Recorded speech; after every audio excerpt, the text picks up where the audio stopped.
Wow. Bienvenidos todos. Gracias por acompañarnos. I wanted to first start by thanking Carlos Luis under his leadership and the guidance of Rafael, which has been instrumental. Their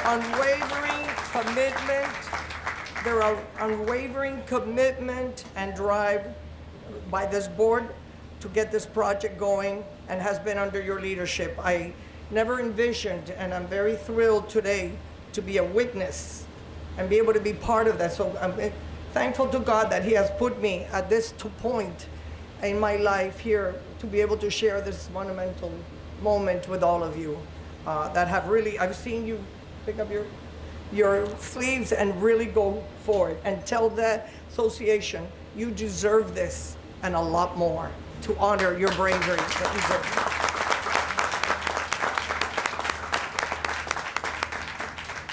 did. And you, Rafael and Luis, are going to see this through to the end. It's going to be beautiful. And today, so ladies and gentlemen, today we stand here at the threshold of an important milestone.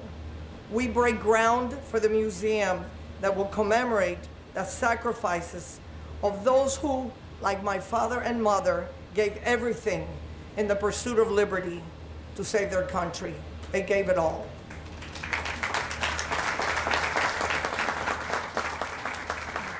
My father, Manuel Nyong'o Puig, and my mother, Ofelia Arango, were a beautiful, loving young couple, very much in love with each other and with their 4 small children. But they became worried about their homeland, so they went underground. They wanted to be part of it. They knew what was happening. They were early to detect. And they wanted to go underground, preparing for the invasion. So my father became part of the infiltration team, along with 6 other brave men, including Rogelio González Corzo, alias Francisco, the internal leader, and Sori Marin, the external leader. They went underground to prepare this invasion. Shortly before the invasion, my mother and my father were arrested and captured together in a clandestine meeting. By this time, my other 2 uncles, Rino Puig and Eduardo Arango, were already in prison, condemned each to 10 and 15 years. And my Aunt Ileana was sent to hard labor in a stone quarry. During that time of the invasion, we also had my cousin Humberto Cortina, who was invading, who was shot and wounded during that time, and my uncle, Nestor Carbonell, who was on another ship invading as part of the invasion of the Brigada. So it was a very dark time in our life. And during the invasion, as the American support wavered, my father and mother were brought forth. And my father was executed by the firing squad, along with the other 6. And my mother was condemned to prison to endure the hardships and reality of political imprisonment. And at this time, the executions were nonstop. This was at the beginning, and I have so many memories of people telling me how you would start early in the evening and they would go all night executing innocent lives constantly.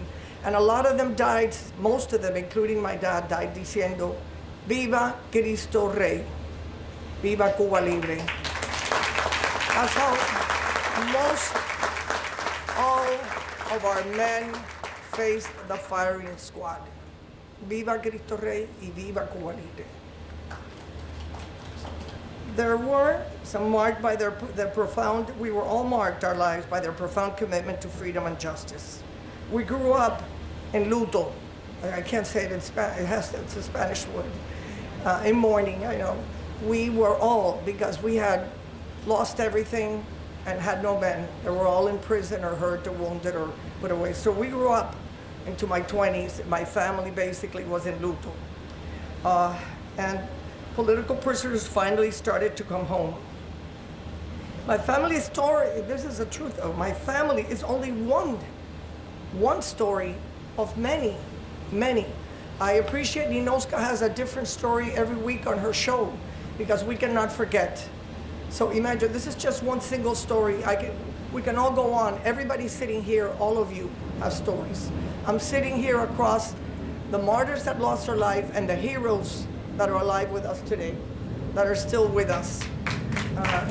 Rafael, un remero, a rower, just like my dad. My dad was a rower, an Olympic rower. These were lives that were marked by profound commitment to freedom and justice.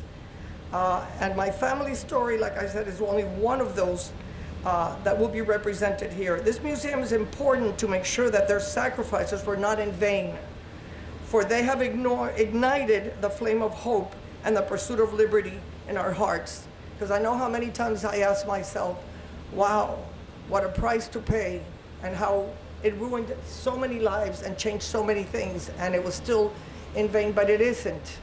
The fight for liberty is never in vain.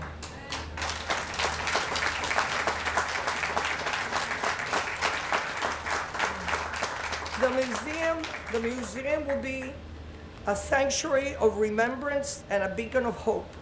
It will preserve their stories, all our stories, of countless others who fought and suffered for the cause of freedom.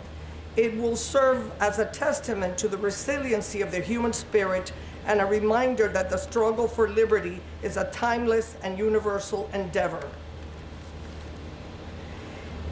By commemorating their sacrifice, we honor their memories and reaffirm our commitment to the ideals that they hold dearly. This museum, very important, and like Yuli knows here, will educate future generations about the price of freedom and inspire them to cherish and protect it.